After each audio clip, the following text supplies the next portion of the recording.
Northern Rockies. Winter of 1894. Canvas snapped in the dark like sailcloth under strain, each gust jerking the fabric tight before letting it fall slack again with a hollow thud. Snow didn't drift gently here, it squealed dry against the tent walls, scoured hard by wind that had crossed miles of frozen ground without slowing. Lantern light trembled inside the camp, flames shrinking and flaring as pressure shifted outside, as if the cold itself were breathing. This was not settlement winter. There were no log walls, no earth banks, no second chances. This was mobile frontier exposure canvas, bodies, firewood, and mistakes measured not in discomfort, but in hours. Among the cluster of standard wall tents stood one shelter that drew quiet attention even before the weather turned. Jonah Hale, a surveyor trapper known more for preparation than bravado, was still working while others bedded down. Instead of cutting more firewood, he was raising canvas, layer after layer, spacing it carefully, tying seams with deliberate precision. Most men didn't bother asking why. Caleb Moore, a veteran trapper with 2 decades of winters behind him, said it out loud for everyone. "This thing?" He scoffed, eyeing the extra fabric. "That's a tent wearing another tent out of fear." Laughter followed, thin but confident. The wind shifted not long after. Snow changed its sound drier, sharper. A detail experienced men noticed, then ignored. By morning, the cold would decide who had built for tradition and who had built for physics. Why did this tent stay 33 degrees warmer when the weather came to test them all? Camp took shape the way it always did when men feared the calendar more than the weather. Axes rang from dawn to dusk. Canvas snapped into place with hurried knots. Every decision bent toward speed. Shelter first, refinement later, if later ever came. Standard practice ruled the clearing. Single-wall canvas tents went up in tight rows, their guy lines pulled hard, stakes driven deep into frozen soil. Inside, each one waited the same solution to winter: a sheet iron stove, a growing stack of firewood, and the understanding that sleep would come in short stretches between feedings. Heat, they believed, was something you produced faster than the cold could steal it. Jonah Hale worked differently. While others split wood until their shoulders burned, he sat hunched beside a lantern, needle flashing through canvas. He measured distances with knotted cord, not guesswork. Where the others saw shelter as a race against nightfall, Jonah treated it like a system, one step leading deliberately to the next. Caleb Moore noticed. He always did. Caleb had survived winters that broke younger men. He trusted weight, fire, and repetition.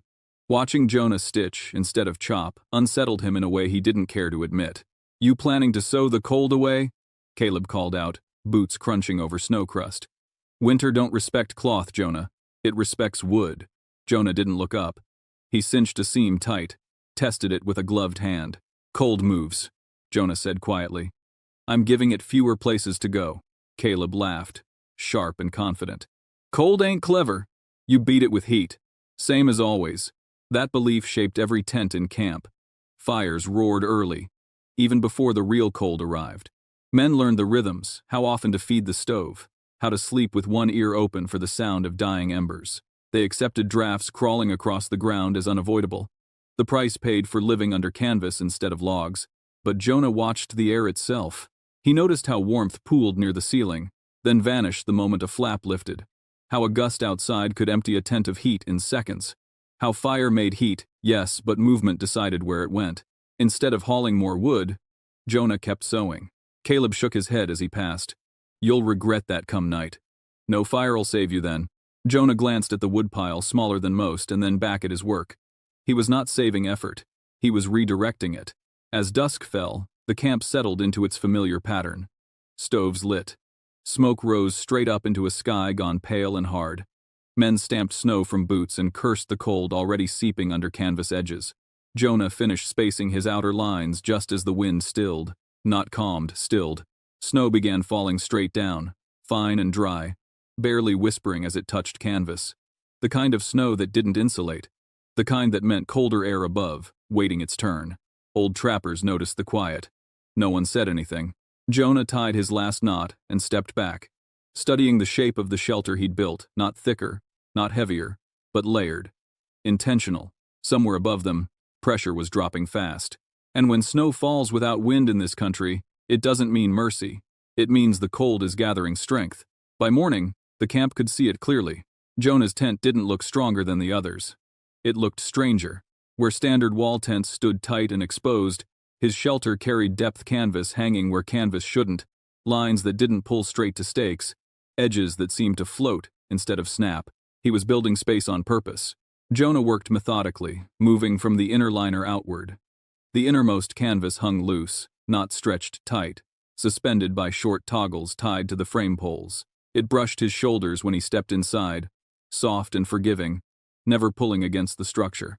Outside that came a second skin, held off the first by careful spacing, hand-width gaps measured again and again with knotted cord. The outermost layer went up last, drawn tight against the wind. Its job not to warm, but to take punishment. It was slow work, slower than chopping wood, slower than raising a single tent wall, and it drew attention. Martha Hale stood nearby, arms crossed against the cold, watching her husband tie off another line. She trusted Jonah's preparation, but winter had a way of punishing confidence. "You're trapping air in there," she said quietly. "What happens when breath freezes? When it turns wet?" Jonah paused, testing the tension on a seam before answering. "Only if it moves," he said. "Still air stays dry longer than moving air stays warm." Martha frowned. "And if it doesn't? Then we'll know early," Jonah said. "Before it kills us." That answer didn't comfort her, but it wasn't careless either. Around them, camp humor sharpened as the work dragged on. Someone called it Jonah's quilt house. Another suggested he was building a tent for a tent. By midday, the nickname settled in. "The nest," Caleb Moore announced, loud enough for others to hear. "Let's see if the eggs survive." Jonah didn't rise to it. He kept working, packing distance into the structure the way others packed wood into piles. Every gap had a purpose. Every knot was checked twice. The principle guiding him wasn't new, but it was unfamiliar here. Jonah had spent seasons surveying ice houses, storage sheds, and abandoned trapper cabins farther north, structures that didn't fight the cold with fire, but outlasted it by slowing its reach. He'd seen how dead air, trapped and undisturbed, resisted heat loss better than any single thick wall ever could. Thickness fooled people. Stillness did not. The camp's laughter continued as he worked, but it thinned as the temperature fell. Fingers numbed faster now. Breath hung longer in the air. Canvas elsewhere began to stiffen, losing its give. Jonah sealed the top of the outer layer just before dusk, fingers clumsy with cold. He worked the final seam carefully, not pulling it drum-tight, but firm enough to shed wind-driven snow. Beneath it, the middle layer hung buffered and calm. Inside, the liner moved only when he brushed past it. When he stepped back, the tent stood quietly. Not proud, not imposing, contained. Caleb walked past, glanced at it once more, and shook his head. "All that work," he muttered. "Cold'll find you anyway." Jonah said nothing. He was listening instead to the way the wind slid over the outer canvas without grabbing hold, to the absence of that familiar whisper of air sneaking inside. The temperature dropped hard after sunset. Too hard, too fast. Men lit their stoves early and fed them often, chasing warmth already leaking away. Snow began to squeal again against canvas. Sharper now, meaner. Jonah ducked into his tent and tied the flap closed. As the lantern steadied, the space around him felt different, not warm yet, but still. No draft at his ankles. No breath of cold crawling along the floor. Outside, the cold accelerated. Inside, the air stopped moving. And when air stops moving in winter country, something important has already changed. The first deep cold arrived without ceremony. No storm. No warning wall of snow. Just a hard, steady drop that turned breath brittle and stiffened canvas until it rang when the wind touched it. By nightfall, the camp had gone quiet in the way it only did when men sensed the margin thinning. Inside the standard tents, fires were already burning hotter than usual. Caleb Moore fed his stove with the practiced rhythm of a man who had done this 100 times before. Door open, wood in, door shut. Damper adjusted by feel.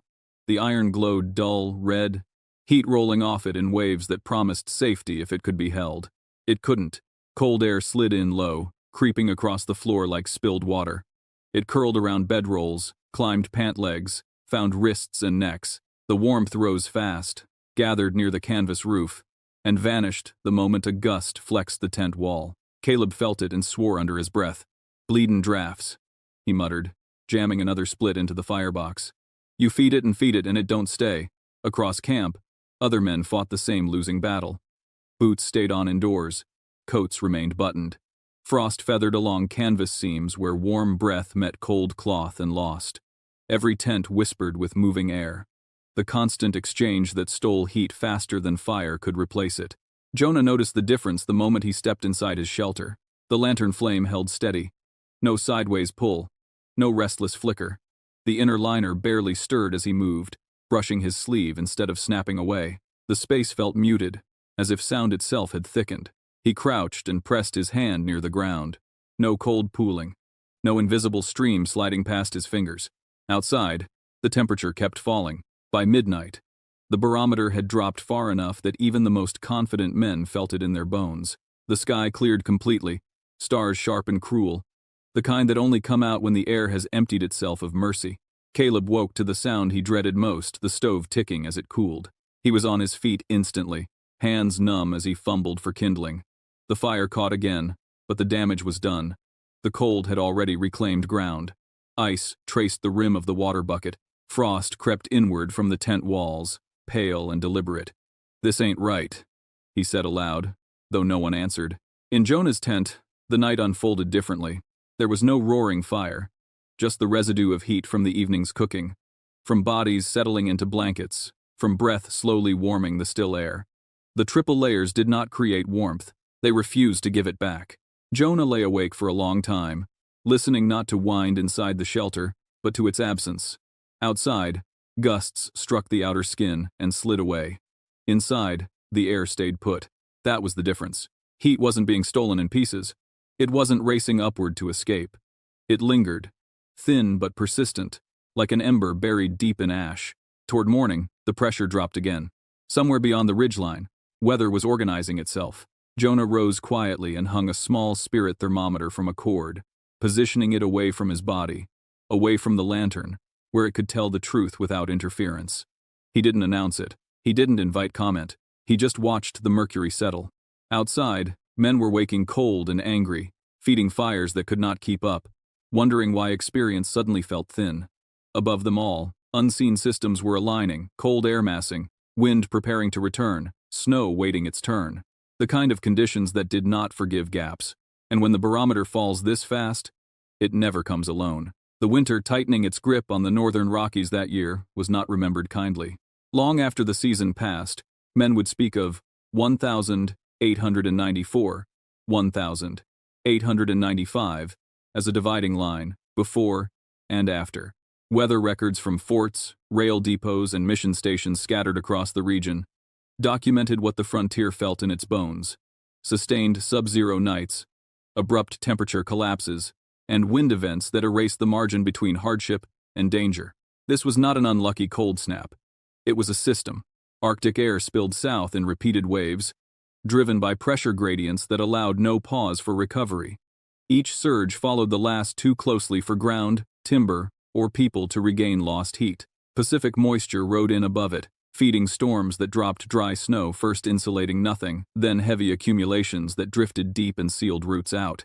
For mobile camps, this combination was lethal. Unlike settlements with earth-sheltered buildings or timber mass to absorb temperature swings, tent camps had no buffer. Canvas offered almost no resistance to conduction. Wind turned every seam into a vent. When temperatures fell fast enough, heat loss outpaced any reasonable rate of replacement. Men froze in these conditions. Not always dramatically, often quietly. Historical accounts from the same winter recorded frostbite cases severe enough to end trapping seasons early. Survey crews abandoned routes. Hunting parties turned back or disappeared entirely. Newspapers printed short notices, missing, presumed lost, without detail. The danger wasn't just cold. It was duration. Sustained sub-zero weather forced continuous heating, which demanded fuel that mobile parties could not always secure or keep dry. Once firewood was exhausted or soaked, the clock started ticking. Shelter that relied on constant combustion became a liability the moment the system faltered. Jonah understood this, even if he hadn't lived through this winter before. He had studied the patterns. Older journals, Army quartermaster notes. The same warning repeated itself across decades. When Arctic air locked in and wind followed, survival depended less on how much heat you could make and more on how slowly you lost it. That truth was about to be tested again. As night deepened over the camp, the first wave arrived. Wind returned with force, dragging snow sideways across the clearing, rattling tent lines and hammering outer walls. Canvas snapped hard enough to wake sleepers. The temperature dropped another 10 degrees in hours. This was the kind of storm that erased confidence. In standard tents, fires roared hotter in response, but the cold only pressed harder. Wind-driven pressure forced warm air up and out, pulling freezing air in low to replace it. The system fed on itself. Jonah's tent faced the same conditions, same wind, same cold, same exposure. But the physics inside were different. The triple-layer construction did not stop the cold from existing. It slowed its reach. Wind struck the outer canvas and lost momentum before it could touch the inner space. Air inside the shelter remained largely undisturbed, denying the cold its fastest weapon movement. By midnight, snow had begun to drift over guy lines. Visibility vanished. The camp became a collection of dark shapes swallowed by white. Men inside the standard tents began to understand something was wrong, not emotionally, but mechanically. The cold wasn't easing between firings. Fires demanded more wood, closer together, as if the night itself were eating heat. Jonah checked the thermometer once more before settling in. The mercury held steady. Outside, this same weather pattern had already claimed lives in other camps, other valleys, other winters. The record was clear. These conditions did not negotiate. They judged. And before dawn, the storm would decide which shelters had been built to endure and which had only worked until now. The blizzard arrived in full voice before dawn. Wind came first low, sustained, carrying weight. It pressed against the camp from the northwest, flattening snow into hard, stinging sheets that erased depth and direction. Guy lines vanished beneath drifting powder. Stakes groaned in frozen soil. Canvas that had flexed politely before now snapped sharp and loud, every strike announcing strain. By sunrise, the camp no longer felt like a place. It felt like a condition. Men moved carefully between tents, heads down, faces wrapped tight. Snow worked its way into sleeves and collars, no matter how careful they were. Firewood stacked the night before lay rimed with ice, its surfaces slick and reluctant to burn. Inside the standard tents, the crisis took shape fast. Stoves burned hot, then hotter still. Damp wood hissed and smoked. Flames flared, then faltered. Wind found its way in through seams pulled open by pressure, forcing warm air up and out as fast as it was made. The familiar rhythm of feeding the fire tightened every 30 minutes, then every 20. A younger trapper burst into Caleb Moore's tent, eyes wide, breath ragged. "Please," he said, voice cracking. "Just till it passes. My fire won't hold." Caleb hesitated, looking at the stove, at the shrinking pile of usable wood, at the frost already climbing the canvas walls. He nodded once and waved the man in, crowding bodies closer to the heat. It didn't help. The problem wasn't courage or effort. It was pressure. Wind-driven cold forced itself under canvas edges and through loosened chinking, pooling low and driving heat upward into nothing. The harder the fire burned, the faster the exchange became. Heat in, heat out. In Jonah's tent, there was no roar. The stove sat banked low, its iron dull, no frantic feeding. Snow hissed against the outer canvas and slid away. Inside, the air barely stirred. Breath hung briefly, then faded. Blankets stayed dry. The lantern flame held straight. Jonah crouched and checked the seams with bare fingers. No cold stream touched his skin. The inner liner flexed gently, absorbing motion that never reached the core space. The storm howled, but it could not reach him directly. As daylight failed again, exhaustion spread through the camp. Men moved less. Fires demanded more attention. Decisions narrowed to survival tasks alone. By evening, the blizzard had buried half the guy lines. Snow pressed against tent walls, adding weight and strain. Some shelters sagged visibly, their structures never meant to handle this kind of sustained load combined with wind. Caleb sat hunched by his stove, jaw tight. His firewood pile had shrunk to a third of what it had been the day before. "This ain't right," he muttered again, louder this time. "It shouldn't be this hard." Outside, Jonah stepped briefly into the wind to adjust a buried line. Snow stung his face like grit. He moved quickly, deliberately, then ducked back inside. The contrast was immediate. Silence, stillness, contained warmth. Before turning in, Jonah reached for the thermometer. He tied it carefully at chest height, away from the stove, away from bodies, where it could tell the truth without mercy. He did not announce it. He did not make a show. He blew out the lantern and lay down beside Martha. listening as the storm pressed itself uselessly against the outer skin.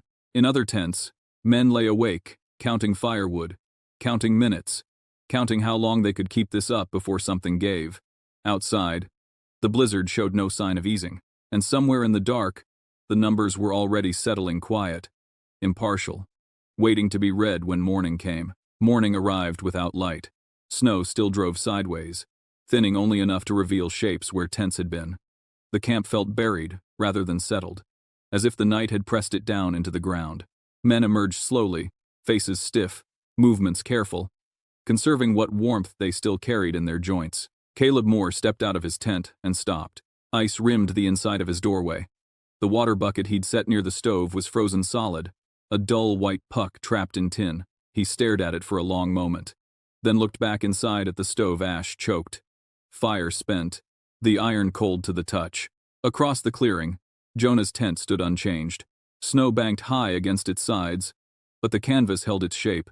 No sag, no collapse, just layers, absorbing pressure the way they were meant to. Caleb trudged over, boots crunching through drifted snow. He paused at the entrance, hesitating as if crossing a line he'd sworn he wouldn't. "Morning," Jonah said quietly, lifting the flap. Warm air brushed Caleb's face. Not a blast, not stove heat, just normal. Caleb stepped inside and felt it immediately. His breath didn't fog, his fingers didn't sting. The air didn't rush past his ankles. It simply was.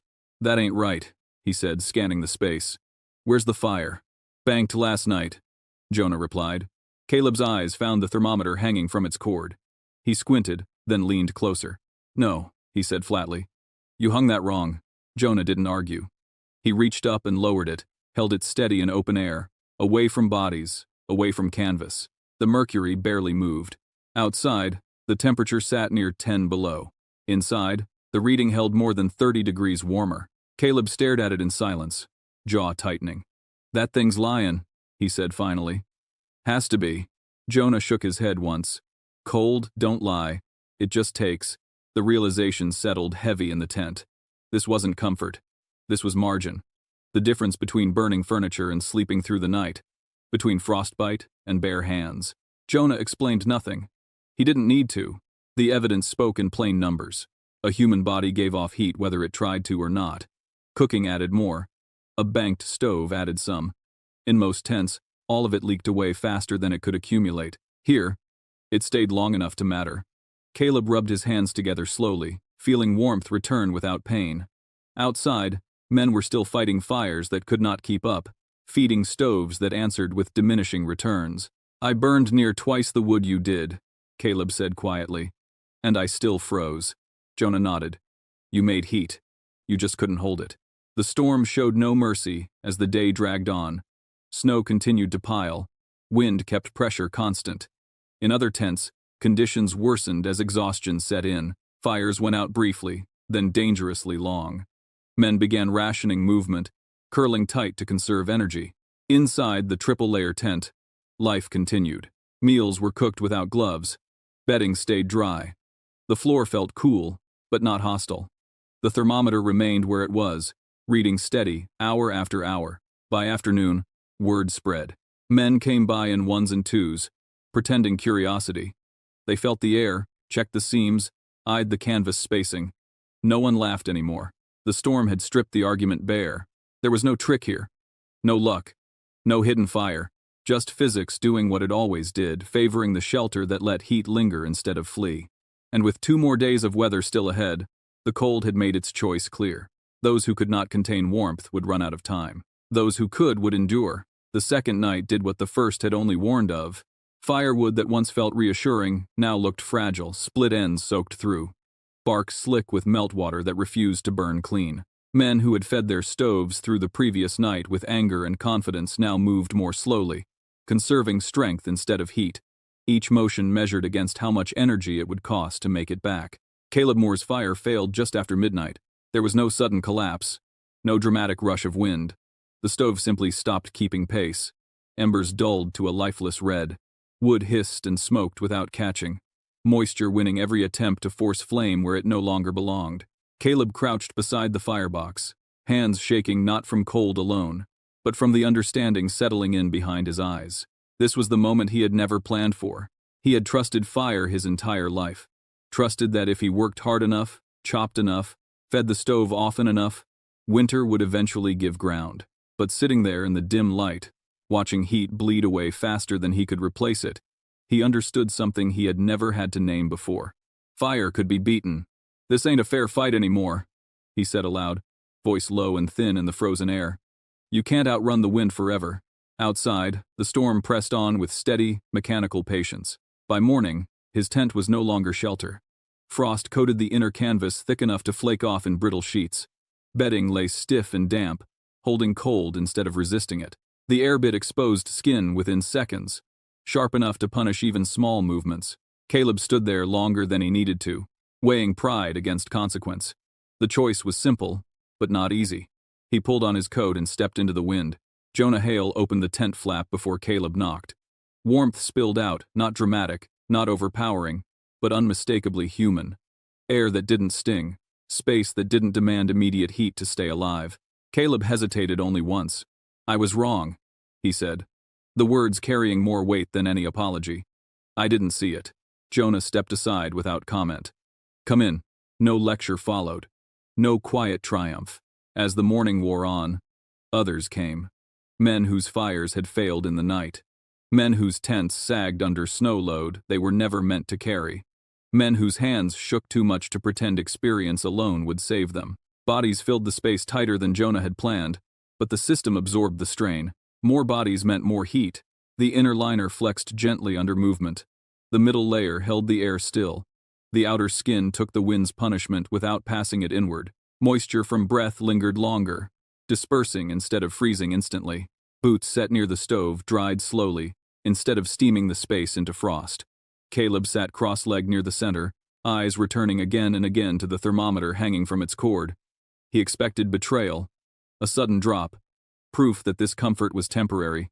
The mercury dipped slightly as the flap opened and closed, then steadied again, still far above what any other tent in camp could manage. "This shouldn't work," Caleb said quietly. "Not like this. It only looks strange," Jonah replied, "because most folks try to make more heat instead of keeping what they already have." By evening, the storm began to tire. Gusts lost their rhythm. Snow fell unevenly now, drifting instead of driving. The worst had passed, though the cold remained. Inside the triple-layer tent, men slept not in shifts, not with one ear tuned to the stove, but deeply. Bodies finally allowed to rest without constant vigilance. By the time the storm loosened its grip, the lesson no longer needed to be spoken. Fire had failed. Fuel had vanished faster than expected. Effort alone had proven insufficient. What endured was containment. When winter pushed hardest, it was not the biggest stove that decided who stayed warm. It was the shelter that refused to let heat escape in the first place. The storm did not end so much as withdraw. By morning, the wind loosened its grip, breaking into uneven gusts that rose and fell without rhythm.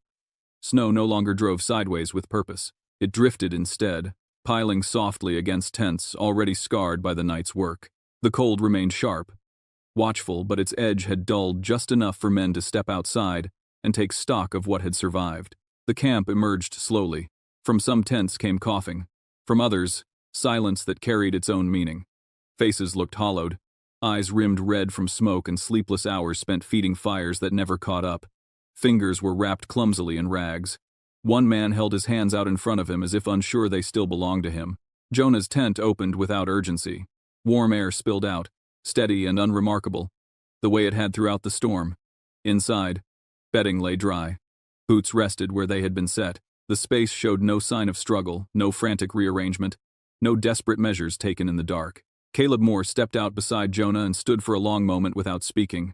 He scanned the camp, then looked back at the triple-layer shelter behind him. Snow banked high against its sides, but the structure held its shape, the outer canvas carrying the storm's abuse without passing it inward. Finally, Caleb broke the silence. "How'd you space the layers?" he asked. No sarcasm left, no edge, just the question that mattered. Jonah answered simply. Hand-width gaps, loose inner liner, tight outer skin. Nothing added, nothing hidden. Others gathered closer as the conversation continued. Men who had laughed days earlier now listened carefully, eyes tracking seams, knots, The way the canvas moved or didn't when the wind touched it. Hands pressed against fabric, feeling for drafts that never came. There was no speech. No declaration of being right. Jonah didn't frame it as innovation. He didn't claim discovery. He described it the way he had built it, as a response to conditions, not tradition. Heat moved. Wind stole it. Still air kept it from leaving. Everything else followed. The realization spread quietly through the group. What they had witnessed wasn't comfort. It was proof. The difference between a system that merely functioned when conditions were manageable and one that held when the margin disappeared. Fires had failed across the camp. Fuel had vanished faster than planned. Experience alone had not been enough. But one shelter had remained habitable from the first hour of the storm to the last. By afternoon, men were already adjusting their own tents. Extra canvas came out. Lines were retied. Some tried crude double layers. Others improvised windbreaks with tarps and spare cloth. The work was clumsy and incomplete, but the direction had changed. No one laughed now. Caleb watched one man struggle with a sagging outer layer and shook his head. "You can't rush it," he said, echoing words Jonah had never spoken aloud. "It's about holding the air still." Jonah heard it and said nothing. As the light faded, the camp settled into a different rhythm. Fires burned lower. Wood was conserved. Movement slowed not from exhaustion, but from confidence that the night could be endured. Vindication did not arrive with applause. It arrived in quieter fires, steadier hands, and a clearing full of men who now understood that winter did not reward effort alone. It rewarded systems built for the conditions that actually came. And the strangest tent in camp, once a joke, now stood as the measure against which every other shelter was silently judged. The camp did not linger long after the storm loosened its hold. By late winter, trapping lines stretched farther apart as men packed their gear and moved on, carrying the season's lessons with them, whether they meant to or not. Canvas shelters were struck, sleds loaded, and tracks pressed into snow that would soon erase them. The mountains returned to their quiet, indifferent watch. But the cold had already done its work. Jonah Hale folded his tent carefully. The triple layers separated and stacked as deliberately as they had been hung. The canvas bore scars, now stitch lines darkened by frost, creases set by wind, but it remained sound. It had not been pushed to failure. It had been tested, and it had held. Caleb Moore lingered nearby, slower than usual, his movements thoughtful rather than weary. He had burned nearly through his wood that storm. The memory still sat with him, heavy and unresolved. "You know," Caleb said at last, eyes on the folded canvas, "I've been thinking wrong about heat my whole life." Jonah paused, then nodded once. He didn't correct him. The realization had to belong to the man who carried it. Other shelters in the weeks that followed began to change. Hunters layered canvas when they could spare it. Sled tents were pitched with inner liners hung loose, not stretched tight. Windbreaks appeared behind camps, positioned not to block snow, but to slow the air itself. The adjustments were imperfect, but they were deliberate. The knowledge moved the way frontier knowledge always had, quietly, unevenly, without credit. Martha Hale noticed it first in the woodpile. They burned less, not because the winter had softened, but because their shelter no longer demanded constant feeding. She ran a hand over a stack of unused fuel one evening and shook her head in disbelief. "We're carrying half of what we planned," she said softly. "And sleeping warmer." Jonah smiled. Just barely. The cold had not spared them. It never did. It had tested them honestly, without favor, without malice. Men had been frostbitten. Gear had failed. Some camps had broken early and retreated downslope. But there had been no panic in Jonah's shelter. No long nights spent feeding fires that never caught up. No hours measuring survival in minutes. What endured wasn't the tent itself. It was the understanding it represented. That heat was precious not because it was hard to make, but because it was easy to lose. That wind was more dangerous than cold. That still air, once trapped, was as valuable as any stove. And that the smartest structures weren't always the ones that looked strongest, but the ones that quietly refused to give ground. Weeks later, as the camp finally dissolved into memory, the triple-layer idea traveled with the men who had once mocked it. It would reappear in hunting blinds, winter sled tents, and improvised shelters far from where Jonah Hale had first raised his canvas. The storm was gone, but the lesson remained etched into habits, folded into gear, remembered not as a story of cleverness, but as a truth learned the hard way. The cold always remembers what works. The storm never cared who was right. It did not listen to experience, or reputation, or the confidence that came from having survived winters before. It arrived with the same indifference it always had, pressing equally against every shelter, every fire, every body caught in its path. The only thing it responded to was structure. Out there, in the Northern Rockies, winter did not reward effort. It rewarded understanding. Jonah Hale didn't defeat the cold by burning more wood, or by staying awake longer, or by forcing heat into a space that could not hold it. He survived because his shelter worked with the rules the land enforced, slowing the wind, trapping still air, and refusing to let warmth escape faster than it could be replaced. The others learned the same lesson, though it came harder. Fire can fail. Fuel can vanish. Strength can be exhausted. But containment, once built correctly, keeps working long after effort runs out. That truth has not changed since canvas tents snapped under 19th century winds, and it hasn't softened with time. Modern materials may look different. Tools may be lighter. Forecasts more precise. But the physics remain unmoved. Heat still flees moving air. Wind still strips warmth faster than fire can make it. And survival still belongs to the shelter that understands those facts before the weather arrives. Sometimes the smartest shelter looks foolish right up until the moment it isn't. And when fire isn't enough, when experience fails, and when the cold finally decides to test everyone equally, what would you trust to keep you alive?